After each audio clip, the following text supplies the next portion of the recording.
Holmes is still logged in, granting you access to his currently loaded files. Prominent among them is a hospital report from a donor program. It lists the organs besides the names and vital statistics of the recipients. Your eye catches Sam Watts' name beside the entry for liver. Also on the list are the Ripper's other known victims, along with several others who may have shared the same fate. There's also a large sum of Nuyen. Oh, that's the name of the money, which can easily be transferred to your account. Great. Examine the rolled sheet of paper. Unfurling the large sheet of paper, you discover a diagram of the human female form, rendered to an impressive level of detail.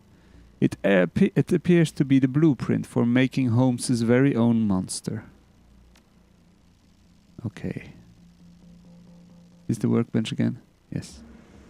Leave the workbench. What's there more to find in here?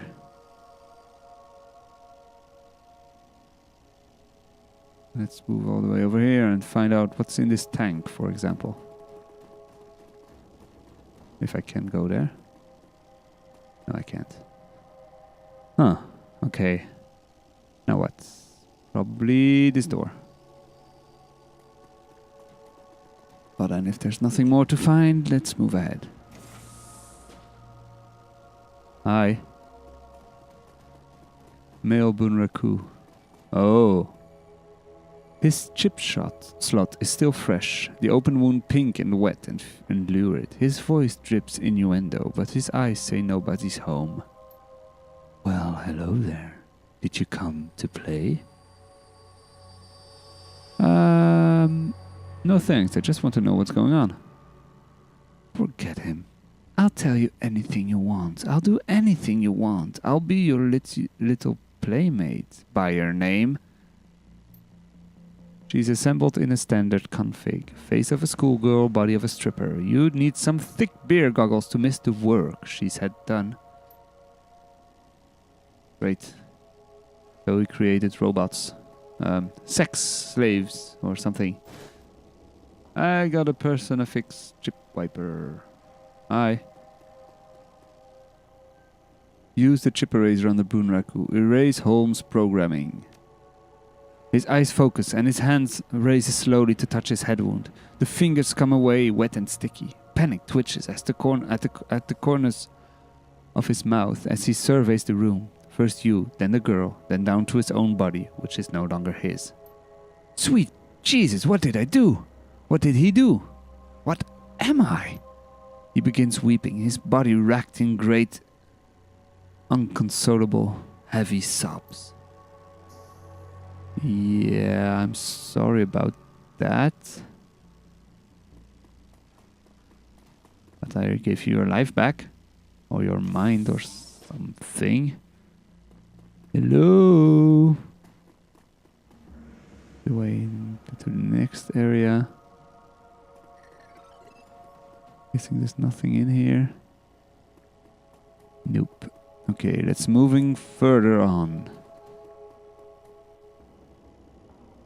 As you approach the exit, you realize that Shannon lingers quite a few steps behind. Looking back, you see that she is half turned, looking pensively towards the horror show of Holmes's lab. Finally, feeling your eyes on her, she faces you and raises her head in a proud, almost defiant manner. We have done much good here tonight. We have removed 2 vile creatures from this world, and so ended the growing shadow they cast upon the city. Our paths crossed and joined, and we did this thing together. But now here, our paths must divide. You saw what I saw. This isn't over yet. No, it won't be over for some time to come.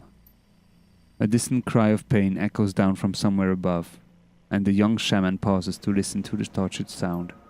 There is still more work to be done for both of us, but what must be done differs for each of us. I came here to find justice for my brother, and that has been done. His spirit can now find rest, but there are other victims of the river, both alive and dead, who still struggle to be at peace.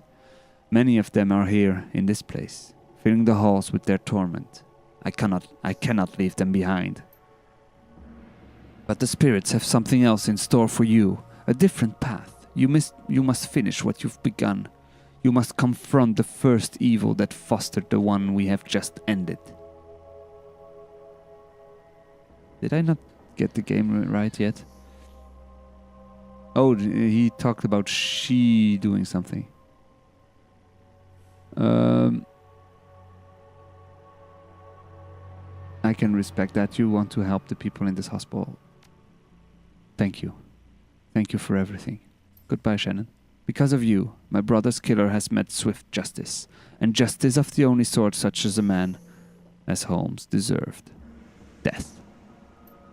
I will now set to the task of healing those he has left behind. For every madman we faced here tonight, there are a dozen innocent souls, crying out in need. The spirit of the departed will also need help in passing, or else I fear they may become like those we met in the hangar. They all deserve my help. But what about Lone Star? They can be far behind. When they enter that room back there, they will have no thoughts other than thoughts of promotion. With the Ripper in hand, my brother will be forgotten, along with all the other victims, but so too will I. They will not be a problem. Whether that's true or not, Shannon's confidence and very presence seem capable of making it true. Good luck to you, said Doe. I hope you can find the same justice for your friend that I found for my brother. I appreciate that, and good luck to you. An interesting thing. Yeah, I'm about to transition. Let's go. I'm going back to the seamstresses? No. Loose ends. The ride back to the seamstresses union is quiet compared to the pandemonium left behind at Mercy Mental Hospital. Lone Star squad cars pass you on the road, sirens blaring, no doubt in response to the aftermath of your showdown with the late Dr. Henry John Holmes, the Emerald City Ripper, the man who violently repossessed the internal organs of Sam and Jessica's mother, Melinda Watts. And although the killer is dead and his grip on the city is broken, it's clear he wasn't working alone. There are loose ends aching to be tied. The taxi turns onto Redmond Way, cruising past now familiar landmarks until the Seamstresses Union, in all its decadent, seedy glory. What? Oh, okay. The taxi turns onto Redmond Way, cruising past now familiar landmarks, until the Seamstresses Union, in all its decadent, seedy glory, materializes between swipes of the overworked windshield wipers. Time to evaluate your next move.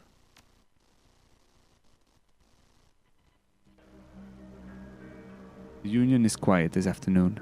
The salarymen and wage slaves haven't migrated from nearby offices and suburbs to dabble in the exotic yet. Okay, now what? Let's talk to Johnny Clean. Start off things. There he is! Johnny Clean is talking with Cherry Bomb and Mrs. Kubota when you walk up. We were just talking about you, said Doe.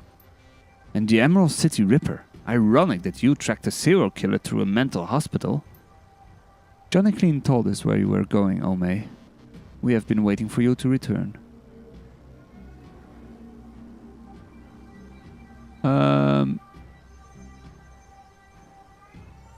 I thought you knew better than that, Johnny.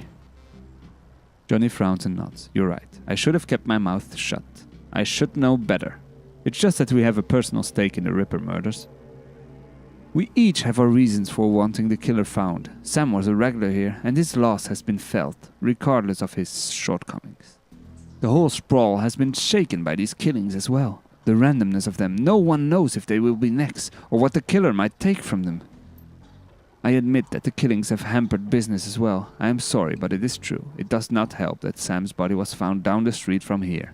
Even my regular customers have been loath to venture out with a killer on the loose. Now tell us, Omei, did you find the person responsible for the Ripper murders? Well, the person responsible, no, but the killer, yes. I'm going to say that not exactly got the bastard who wielded the scalpel, but whoever's pulling the strings is still out there. Someone's pulling the strings of a serial killer? This sounds more complicated than I suspected. Yeah, it is. The head of the asylum was killing specific people to harvest specific body parts. All of the transplanted organs came from the same donor, Melinda Watts, Sam's mother.